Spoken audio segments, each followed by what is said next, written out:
కష్టం వచ్చినప్పుడు పారిపోవడం, కష్టం లేనప్పుడు మొత్తం ఆస్వాదించడం అనేటువంటి గుణం నారాయణకి లేదు అన్నటువంటి విషయం అర్థమవుతుంది. నారాయణ విద్యా సంస్థల అధినేత నారాయణ 2004, 2009 2004 కంటే తెలుగుదేశానికి పెద్ద ప్రాబ్లం లేదు. అప్పటికి అధికారంలో ఉంది కాబట్టి డబ్బుల గురించి ఇబ్బంది లేదు.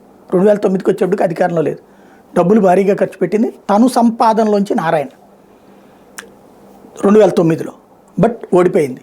అయినా పార్టీని ఆయన స్థిరంగా నమ్మాడు. పార్టీ 2014లో కూడా బోల్డ్ అంత ఖర్చు పెట్టాడు. ఆయన పత్తిపాటి పుల్లారావు నమ్మి ఖర్చు పెట్టారు.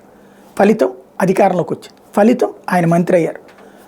ఆ టైంలో అమరావతి ఇష్యూస్ ఇవన్నీ ఆయన ఒక రకంగా పూర్తి స్వేచ్ఛ అనుభవించారు. చంద్రబాబు గారు కూడా ఆ స్వేచ్ఛ ఇచ్చేశారు. అది సంపాదించారన్న వివాదాల కారణంగా కేసులు ఫేస్ చేస్తున్నారు. ఓ రకంగా తీవ్రమైనటువంటి మానసిక సంఘర్షణ ఫేస్ చేశారు. అయినా పార్టీ లాయల్టీ వదల తత్ఫలితం ఇప్పుడు ఆయనకి ఎమ్మెల్యే సీటు వచ్చింది.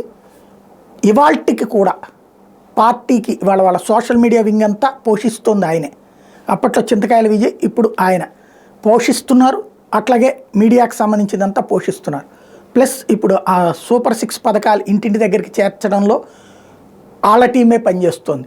అలాగే ఇప్పుడు నియోజకవర్గాల్లో బూతుల వారి ఖర్చులు ఇటు వ్యవహారాలు చూడటానికి కూడా ఆయన మనుషులే పనిచేస్తారు. టోటల్గా తన చేతిలో ఉన్నటువంటి మ్యాన్ పవర్ని పర్ఫెక్ట్గా వాడుతూ పార్టీతో సంబంధం లేకుండా కాదు, పార్టీ కోసం ప్రొఫెషనల్గా పనిచేయించడంలో అద్భుతమైనటువంటి ప్రదర్శన చేస్తున్నారు నారాయణ. అదే అక్కడ స్పెషల్.